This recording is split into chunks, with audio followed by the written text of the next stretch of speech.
Mi exsuegra me humilló delante de toda su familia por ser madre soltera, trabajar limpiando casas y no tener una vida digna según sus estándares ridículamente clasistas. La cosa estalló anoche. Mi exsuegra hizo una cena con toda la familia en su casa en Orlando, como esas que solía hacer en Navidad, pero ahora lo hace cada 2 meses porque según ella la familia se está perdiendo con las costumbres modernas. Me invitó por mensaje de texto la semana pasada, y como mi hijo quería ver a sus abuelos y a sus primos, acepté. Pensé que era algo casual.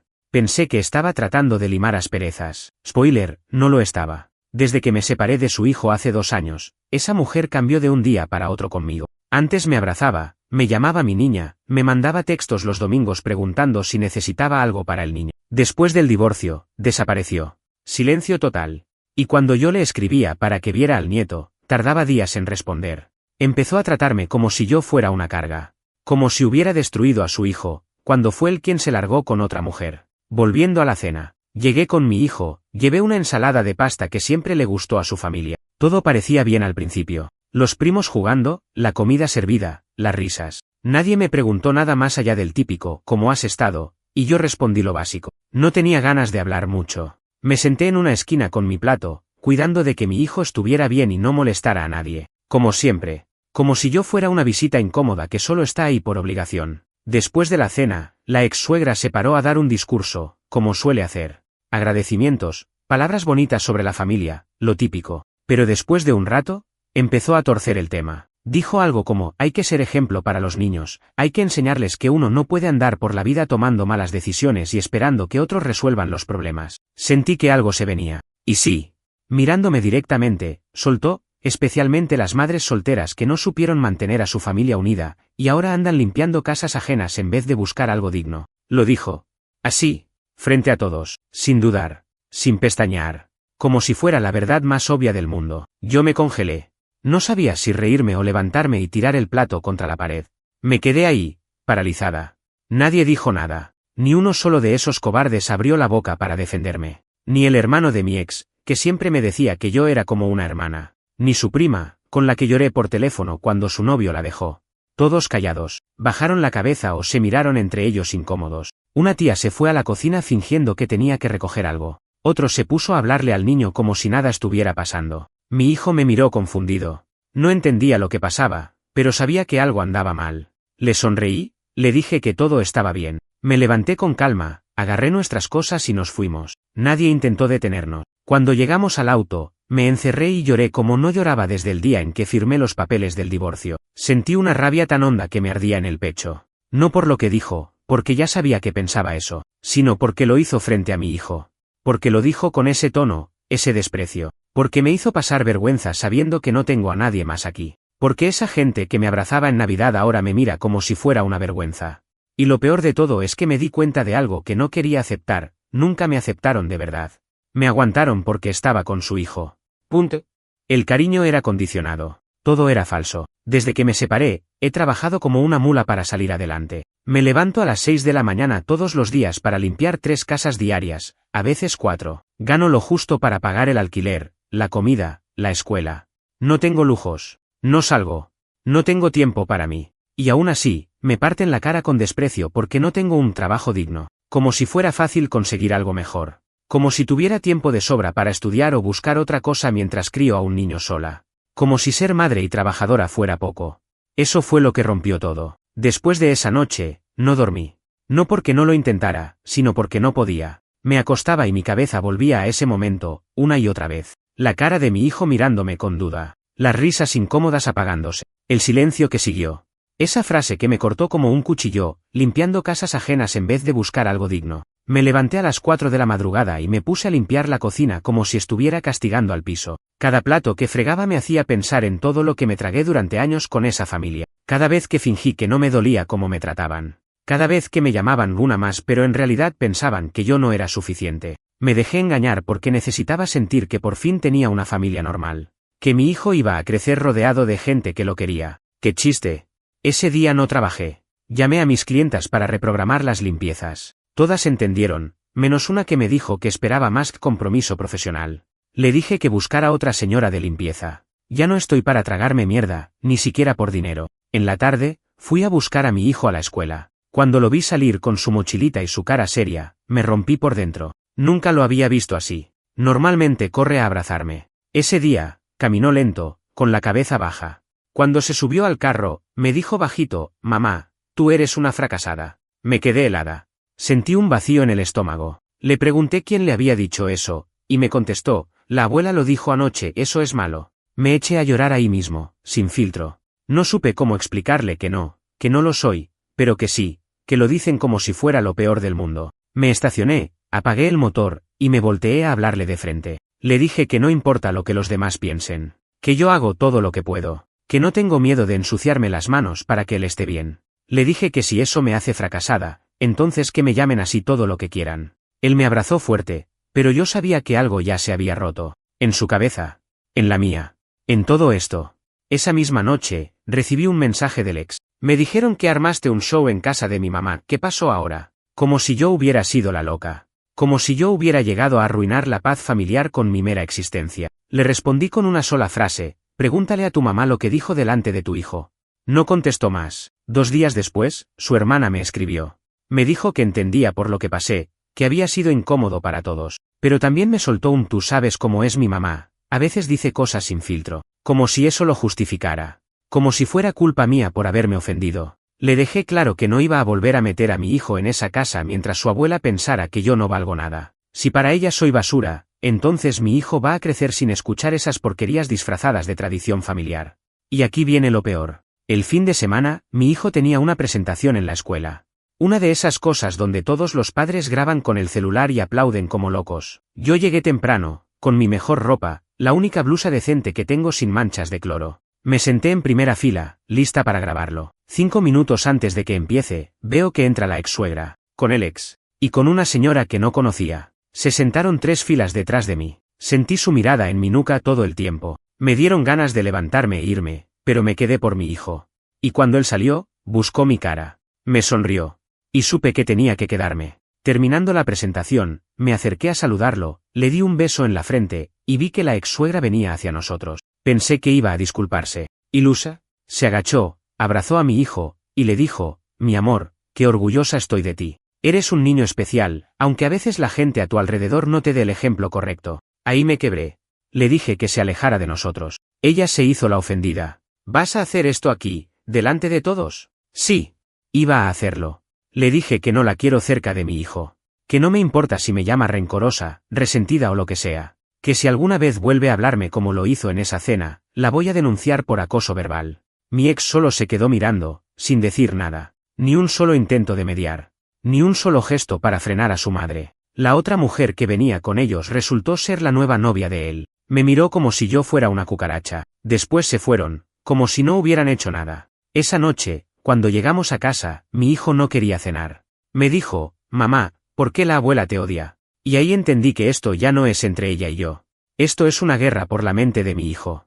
Y no la pienso perder. A partir de esa tarde en la escuela, todo cambió. Antes me dolía lo que me hacían, pero ahora me dio miedo. Miedo real. Porque ya no era solo sobre mí. Están empezando a jugar con la cabeza de mi hijo, y eso sí que no lo permito. Yo puedo aguantar comentarios, desprecios, silencios, pero si mi hijo empieza a crecer sintiendo vergüenza de su madre por culpa de esa gente, no me importa quién sea, lo saco de su vida sin pensarlo. Esa misma noche me senté con él en el sofá.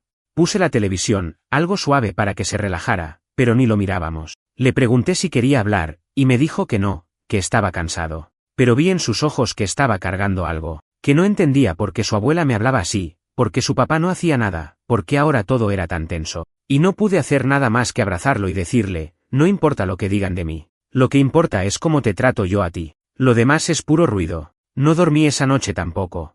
Me la pasé revisando cosas en internet sobre custodia, sobre derechos de abuelos, sobre cómo establecer límites legales. Por más exagerado que sonara en mi cabeza, ya no confiaba en nadie. Ni en mi ex, ni en su familia. Sentía que algo se estaba gestando, como si estuvieran armando un plan para alejarme de mi hijo. Y con esa nueva mujer entrando en sus vidas, no me daba buena espina. Pasaron unos días sin noticias de ellos, casi una semana. Pensé que se habían calmado. Pero el lunes, al salir del trabajo, recibí un mensaje de texto de un número desconocido. Era una captura de pantalla de una conversación. No tenía contexto. Pero se veía a mi ex-suegra hablando con alguien, probablemente la hermana de mi ex, sobre mi inestabilidad y cómo mi hijo estaría mejor viviendo en un ambiente con más disciplina y valores cristianos. Decía que iba a hablar con un abogado amigo y que si yo seguía actuando de forma emocional, era probable que pudiera conseguir algo legal para tener más tiempo con el niño. Me ardió el pecho. Nunca he sido perfecta, pero he sido madre presente. No dejo a mi hijo con nadie. No tengo historial de nada que me impida tener la custodia. Pero ellos tienen dinero, contactos y muchas ganas de hacerme quedar como una madre incompetente. Fui directo a buscar asesoría legal gratuita al centro comunitario. Me senté con una mujer muy amable, le expliqué todo y ella fue clara: ellos no pueden hacer nada a menos que haya pruebas reales de negligencia o abuso. Pero si quieren guerra, hay que estar preparada. Me ayudó a redactar un documento donde establezco mis condiciones para cualquier interacción con la familia paterna.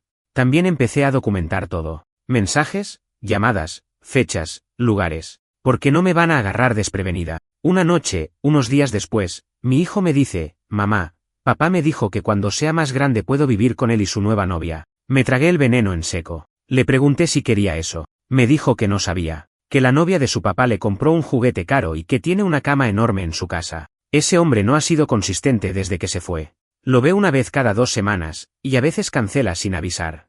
Pero ahora, como se ha metido otra mujer, quiere jugar a la familia feliz. Decidí que era hora de hablar cara a cara con él. Le mandé un mensaje. Le dije que necesitaba verlo sin el niño. Accedió.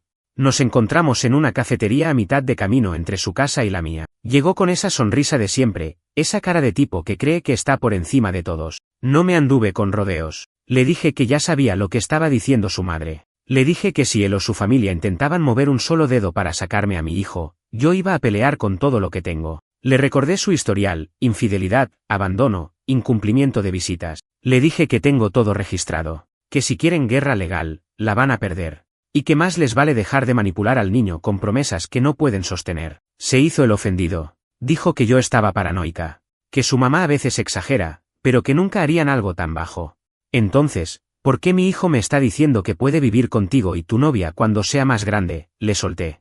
Se quedó callado. Luego dijo, con tono altanero: yo tengo derecho también. No puedes criar a mi hijo como si fuera solo tuyo. Le dije que no era cuestión de derechos, era cuestión de estar presente, de cumplir, de no usarlo como peón emocional. Le dejé claro que no tengo ningún problema con que él vea a su hijo, pero que ni se les ocurriera usarlo para hacerme daño, porque entonces no iba a ser una mamá buena onda, iba a ser una leona. Me fui de esa reunión con los dientes apretados, pero con la cabeza en alto. Esa misma noche, recibí un mensaje de voz de su mamá. Estaba llorando, diciendo que yo la había traicionado, que después de todo lo que hizo por mí, no podía creer que le negara a su nieto, que solo quería verlo, que yo era una egoísta por ponerle límite. No contesté. Ya no contesto. Porque esto ya no es una disputa de opiniones. Esto es una guerra de territorios emocionales. Y lo que no saben es que, por primera vez en años, estoy dispuesta a pelear. Lo que pasó la semana siguiente fue como una confirmación de que no estaba siendo paranoica. No estaba exagerando. Ellos de verdad estaban tramando algo. Todo empezó con una visita inesperada.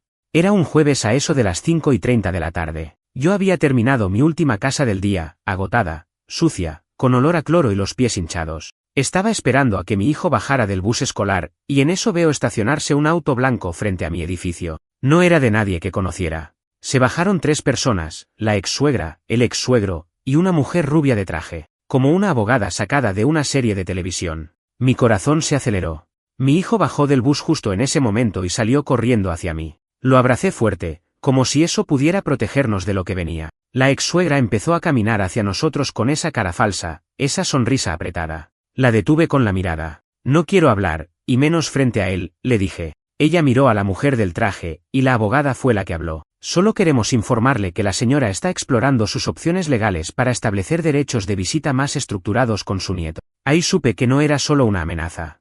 Estaban intentando meterse por lo legal. No soy abogada, pero tampoco soy estúpida. Me defendí como pude.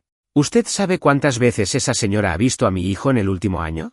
2. ¿Sabe cuántas veces ha llamado para saber cómo está? Ninguna. ¿Y viene a hablarme de derechos? Primero que se acuerde del nombre de su nieto. No respondieron. Solo me entregaron una hoja, algo informal, como una notificación de que estaban evaluando opciones, nada oficial.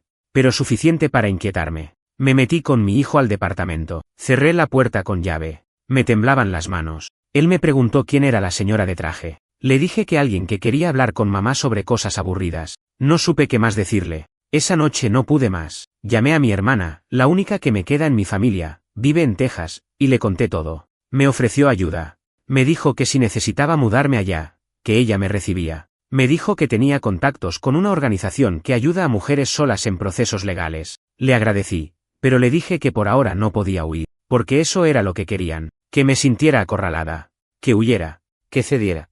No iba a darles ese gusto. Al día siguiente, llevé la hoja que me dieron a la oficina legal comunitaria. La misma abogada con la que hablé antes me atendió. Leyó el papel, se rió y me dijo, esto no tiene peso legal. No pueden hacer nada sin iniciar una petición formal en la corte. Esto es solo para asustarte.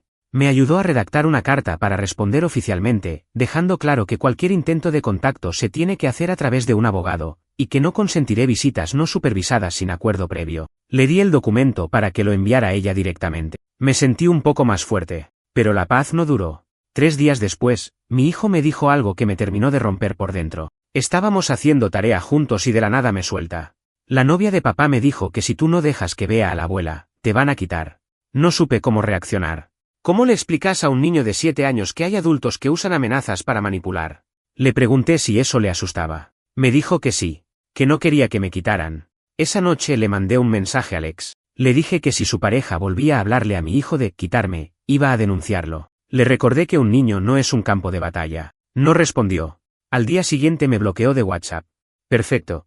Ahí supe que ya no había retorno. Fui a la escuela de mi hijo y pedí una reunión con la orientadora. Le expliqué la situación. Le pedí que pusieran una nota en el archivo, ninguna persona fuera de mi lista de autorizados puede buscar al niño. Ni el padre sin previo aviso. Ni los abuelos. Nadie. Me dijo que entendía. Que eso pasaba más seguido de lo que uno cree. Me sentí un poco menos sola. Después de eso, decidí hacer algo más drástico. Cambié de número. Cerré todas mis redes. Solo mis clientes y personas de confianza tienen ahora mi contacto. Me puse en modo trinchera. Porque sabía que algo más iba a pasar. Y pasó. Un viernes, saliendo del trabajo, encontré un sobre pegado en la puerta de mi edificio. No tenía remitente. Adentro había una copia impresa de un post en Facebook. Una publicación hecha por la nueva novia del ex, diciendo algo como, algunos niños merecen crecer en una casa con valores, no con mujeres que limpian por horas para volver a un departamento sin futuro. Tenía cientos de comentarios, gente apoyándola. Otros preguntando si hablaba de mí. Varias personas que conozco comentando sin saber que hablaban de mi vida. El veneno ya estaba circulando. Sentí náuseas, porque no solo me estaban atacando como madre, ahora me atacaban como mujer, como trabajadora, como ser humano. Y lo que vino después, ya no lo vi venir. Pensé que ya había tocado fondo. Pensé que después de ese sobre, de esa publicación pública tratando de humillarme, ya no podían hacer más daño. Me equivoqué. Porque lo siguiente que hicieron fue meter a mi hijo en el medio de una manera que ya no puedo perdonar. Una semana después de la publicación, que por cierto, sigue circulando por ahí, y hasta algunas de mis clientas la vieron, recibo una llamada del colegio. Me dijeron que había un incidente con mi hijo. El tono de la secretaria era serio, pero medido. Me pedían que fuera al colegio lo antes posible. Cuando llegué, me estaban esperando la orientadora, la maestra, y una mujer que no conocía, con un gafete que decía asistente social escolar del condado. Ya sabía que no era bueno. Mi hijo estaba en una salita al fondo, jugando con bloques, pero tenía la cara roja y los ojos hinchados. Había llorado. La orientadora me dijo que, durante una actividad en clase, mi hijo había dicho que vivía con su mamá en un lugar donde hay bichos y que a veces no hay mucha comida pero no pasa nada. Lo dijo sin intención de alarma, como un niño que habla de lo cotidiano. Pero ya sabes cómo funciona esto. En cuanto un niño dice algo así, suena la alerta. Lo entrevistaron. Le preguntaron si yo lo alimentaba bien, si tenía cama, si alguien lo lastimaba. Él dijo que todo estaba bien, pero que a veces se preocupaba por mí. Que trabajo mucho y siempre estoy cansada. La asistente social fue educada, pero sentí el juicio en su voz. Me preguntó si podía visitar mi casa para hacer una inspección rutinaria. Le dije que sí, que no tenía nada que esconder. Pero igual me temblaban las manos. Pasaron 2 días. 2 días donde no pude dormir. No por culpa. No he hecho nada malo. Pero el simple hecho de que alguien pueda interpretar cualquier cosa como negligencia, me dejó en un estado de ansiedad que no te puedo explicar. Todo lo que he hecho por mi hijo, todo el esfuerzo, y aún así tengo que defenderme como si fuera una amenaza para él. La visita fue corta. La señora tomó nota de todo. Vio que el lugar estaba limpio, aunque humilde, que tenía una nevera con comida, una cama para el niño, útiles escolares, juguetes. Al final, me dijo que no veía ninguna razón para alarmarse, pero que tenía que hacer seguimiento porque había una denuncia anónima. Ahí supe. No me lo dijo, pero lo supe. Alguien llamó. Y no hay que ser genio para saber quién fue. Mi ex suegra. Tal vez la nueva novia. Tal vez en conjunto. Da igual. Usaron el sistema para intentar pintarme como una madre incapaz. Para ver si me asustaban. Para ver si podían ganar algo. Pero lo que no sabían es que lo único que hicieron fue encender un fuego en mí que no se va a apagar. Fui directo a la oficina de asistencia legal y conté todo. Llevé la publicación impresa. Llevé el sobre. Llevé los nombres de las personas que están cerca del ex y su familia. Me dijeron que era difícil probar que la denuncia fue de ellos, pero que se puede dejar constancia en el expediente de que existe un patrón de acoso y manipulación por parte de la familia paterna. Me ayudaron a redactar una solicitud formal para modificar el acuerdo de visitas. Quiero que las visitas sean supervisadas o suspendidas, hasta que se evalúe el impacto emocional en mí, porque eso es lo que importa. Ya no se trata de mí. Mi hijo tiene miedo, ya no duerme bien. Me pregunta todo el tiempo si me van a llevar. Si él va a tener que irse con otra familia. Tiene pesadillas. Se hace preguntas que un niño no debería hacerse. Y todo por culpa de adultos que no saben aceptar que ya no tienen poder sobre mí. Hablé con su pediatra. Me refirió a una terapeuta infantil. Ya empezamos el proceso. Es lento, pero me dijo que hice bien en actuar rápido. Que este tipo de estrés puede dejar marcas si no se trabaja. Mientras tanto, el ex sigue como si nada. Subiendo fotos con su nueva pareja. Diciendo en redes que los niños necesitan una figura estable en casa. Usando frases de padre modelo cuando no sabe ni el horario de clases de su hijo. Una amiga del trabajo me dijo que lo vio con la novia en una iglesia, dándose baños de fe con la familia de él. Como si fueran los buenos de esta historia. Como si estuvieran rescatando al niño de una bruja. Me dio rabia. Claro que sí. Pero no me sorprendió. Lo que sí me partió fue lo que pasó anoche. Estaba dándole de cenar a mi hijo, y me pidió que lo ayudara a escribir algo para la escuela. Una redacción. El tema era mi persona favorita. Pensé que iba a escribir sobre algún personaje de televisión, como hace siempre, pero me miró y me dijo, mamá, quiero escribir sobre ti, pero no sé si está bien, porque la abuela dice que tú no haces nada importante. Tuve que irme al baño a llorar en silencio. Volví, me senté con él, y le dije, escribe lo que sientes, no lo que te digan los demás. Lo escribió. Palabra por palabra. Mi mamá es mi persona favorita porque me cuida. Limpia casas de otras personas para que podamos tener comida y cama. Me da besos aunque esté cansada. A veces está triste pero me sigue sonriendo. Mi mamá es fuerte y yo quiero ser como ella cuando sea grande. Lo imprimí. Lo guardé. No solo para la escuela. Lo guardé para mí. Porque cuando esta guerra termine, y te juro que va a terminar, ese papel va a ser la prueba de que todo valió la pena. No sé cómo explicar lo que sentí esa mañana cuando desperté y encontré la nota en mi parabrisas. Ni siquiera sé por qué me sorprendió. Supongo que todavía hay una parte de mí que quiere creer que la gente tiene límite, que hay una línea que, por decencia mínima, no se cruza. Pero no.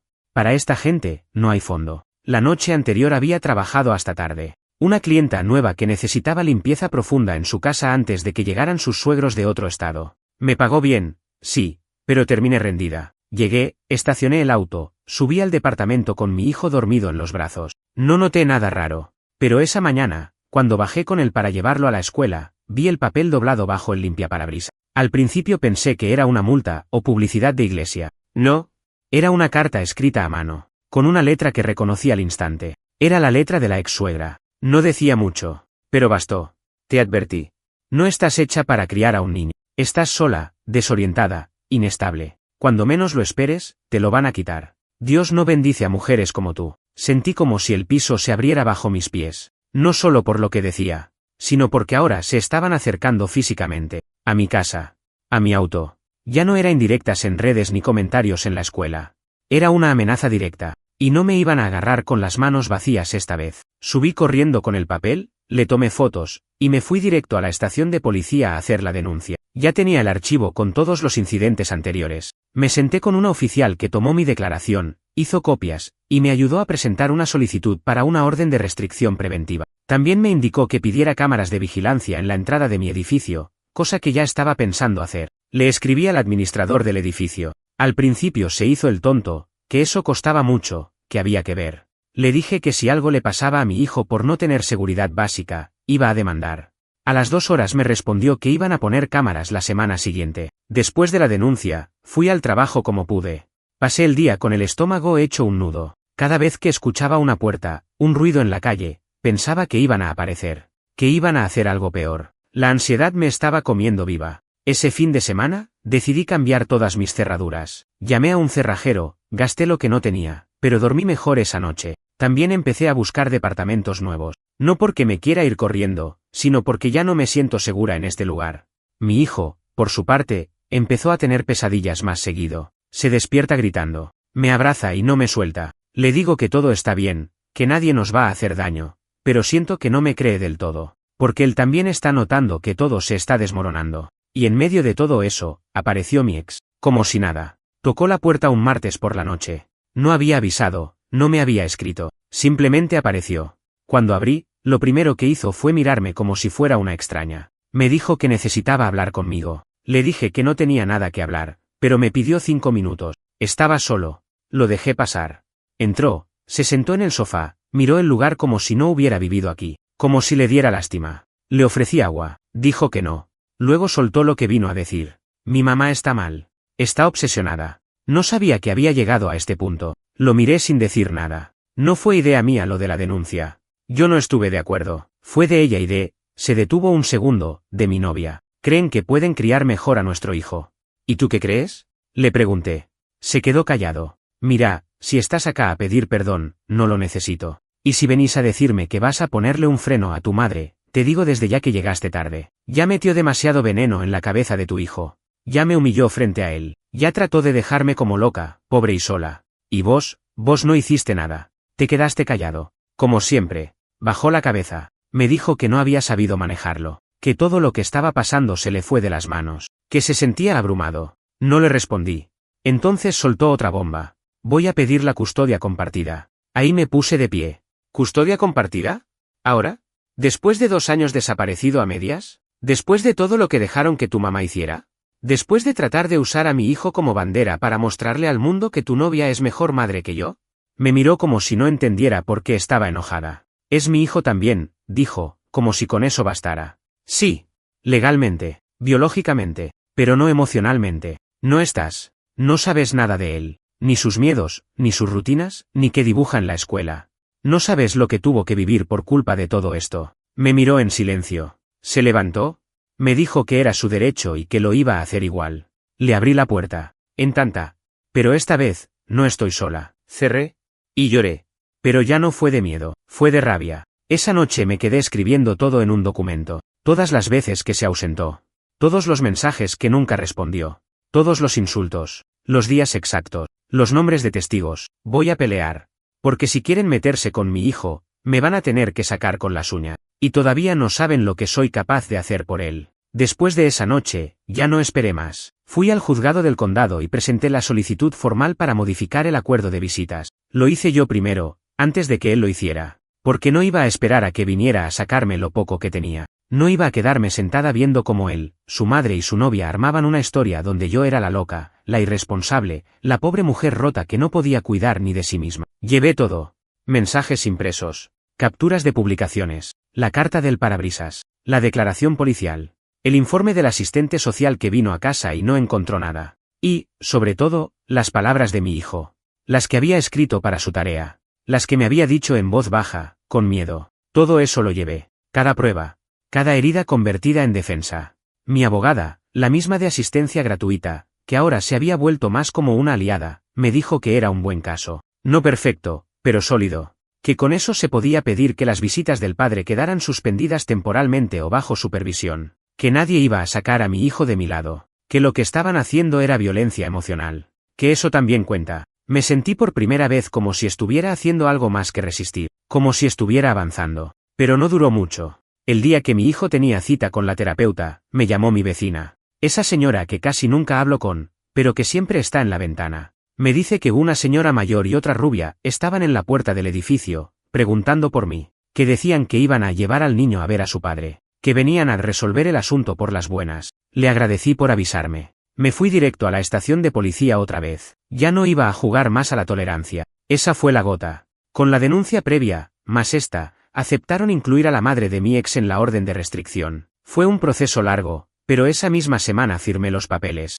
La abogada me dijo que mientras se evalúa todo, podía solicitar que nadie fuera de mi círculo autorizado se acercara a mi hijo, ni siquiera en su escuela, ni en su casa. Y eso hicimos. Mandé cartas al colegio, al pediatra, al centro comunitario. Todo por escrito. Que la madre del padre no podía recogerlo, visitarlo ni estar sola con él bajo ninguna circunstancia. Si aparecía, debía llamarse a la policía. Ese fue el punto en el que mi ex explotó.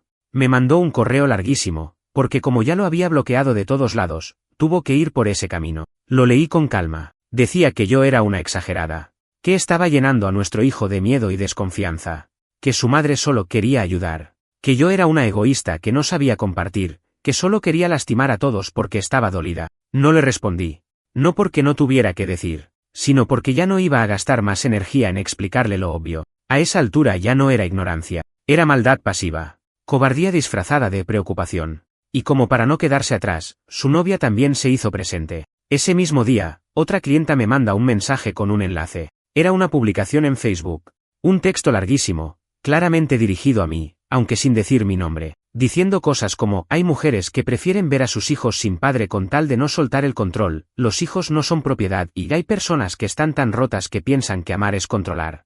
Y abajo, los comentarios, gente que no me conoce, opinando, que pobre el padre, que lo dejan sin ver al hijo, que ojalá se lo quiten, porque esas madres locas terminan criando niños con traumas. Tuve que respirar hondo, porque lo que más me dolió no fue lo que decían de mí, fue pensar que mi hijo, algún día, podría leer eso. Y por eso tomé la decisión que venía evitando. Voy a mudarme. Sí. Aunque sea difícil, aunque me duela sacar a mi hijo de su escuela, alejarme de mis pocas clientas fieles, aunque tenga que empezar de cero. Me voy. Ya encontré un lugar en otro condado. Un departamento chico, pero en una zona tranquila. Y lo mejor, nadie nos conoce ahí. Mi hermana me va a ayudar con la mudanza. Vamos a vender algunas cosas, dejar lo que no necesitamos. Ya hablé con la abogada, que me dijo cómo avisar a la corte y qué documentos presentar para que no digan que estoy fugándome. Todo va a ser legal. La semana que viene nos vamos. Ya lo hablé con mi hijo. Le expliqué que vamos a tener un nuevo hogar, más tranquilo, más bonito, que va a tener una nueva escuela, que vamos a estar bien. Me abrazó fuerte y me dijo: ¿ahí no me van a decir que tú eres mala? Le prometí que no. Y esa promesa la pienso cumplir. Nos mudamos un martes nublado. No llovía, pero el cielo estaba tan gris como yo me sentía por dentro. No era tristeza. Era ese tipo de agotamiento que se acumula con los años, como si cada caja que cargábamos al auto también arrastrara un pedazo de lo que fuimos. Me despedí del departamento como se despide uno de un campo de batalla, con alivio, pero sin nostalgia. Mi hijo lo vivió mejor de lo que imaginé. Le dije que era nuestra aventura secreta, que nadie más sabía a dónde íbamos y que íbamos a empezar de cero, como los superhéroes cuando cambian de ciudad. Le encantó la idea. Lo vi sonreír como hacía tiempo no lo veía. Solo por eso, valió la pena todo. Llegamos al nuevo condado, a una zona tranquila al norte de Florida. El departamento es más pequeño, sí. Pero está limpio, bien iluminado, y tiene un parque cerca. Empezó en su nueva escuela una semana después. Le costó un poco, como era de esperarse. Lloró los primeros 2 días, pero después conoció a un chico que también venía de otro estado, y eso lo ayudó. Ahora ya llega hablando de juegos, maestras nuevas, cosas que aprendió. Lo estoy viendo volver a ser niño. Y eso es todo lo que quiero. De mi ex y su familia, no he vuelto a saber nada directamente. Solo me enteré, por una excompañera del trabajo anterior, que la novia del ex hizo otra publicación, diciendo que algunas personas prefieren huir antes que enfrentar sus errores. No la contesté. No vale la pena. Ahora sé que esa gente necesita inventarse un monstruo para sentirse los héroes de la historia. Y si tengo que ser la villana en su cuento para proteger a mi hijo, que así sea. La orden de restricción se mantiene. Mi abogada presentó el cambio de jurisdicción y ahora estamos esperando la audiencia para redefinir las visitas. La idea es que, si quieren ver a mi hijo, se haga bajo supervisión de un tercero en un centro autorizado. Dudo que acepten. Y si no lo hacen, no lo ven. Punto. Mi hijo está yendo a terapia una vez por semana. Al principio no hablaba mucho, pero la terapeuta me dijo que eso es normal. Que de a poco va sacando lo que tiene adentro. Me pidió que lo mantenga en un entorno predecible, que no le hable mal de su padre, que lo deje sentir sin presionarlo. Eso hago. Aunque a veces me arda por dentro tener que callarme. Me muerdo la lengua cada vez que él me pregunta por qué su papá ya no llama. Pero lo que más me costó aceptar fue esto: ya no va a haber un cierre perfecto. No va a haber disculpas sinceras. No va a haber un momento donde esa familia diga: te tratamos mal, lo sentimos. No va a haber redención. Solo va a haber distancia, silencio, borrar sus números, no mirar atrás. Y eso tiene que alcanzarme. Hace unos días, me senté a escribirle una carta a mi hijo. No para dársela ahora, sino para cuando sea más grande. Una carta donde le cuento todo. Cómo fueron las cosas, sin dramatismo ni odio. Solo la verdad. Porque cuando tenga la edad para entender, quiero que sepa que nadie lo abandonó, que yo peleé por él todos los días, que hubo gente que intentó usarlo como arma, pero que nunca lo permití. También le escribí esto: nunca tengas vergüenza de quién soy. Limpio casas, sí. Pero nunca dejé de ser tu madre, tu refugio, tu ejemplo. No por lo que hago, sino por lo que elijo no permitir. Y no permití que te rompieran. Ahora trabajo con una familia que me trata con respeto. Me pagan bien, incluso me ofrecieron cuidar a los niños también algunas tardes. Estoy juntando para volver a estudiar. No sé qué todavía. Algo que me permita avanzar. No para impresionar a nadie, sino para demostrarme que aún puedo más.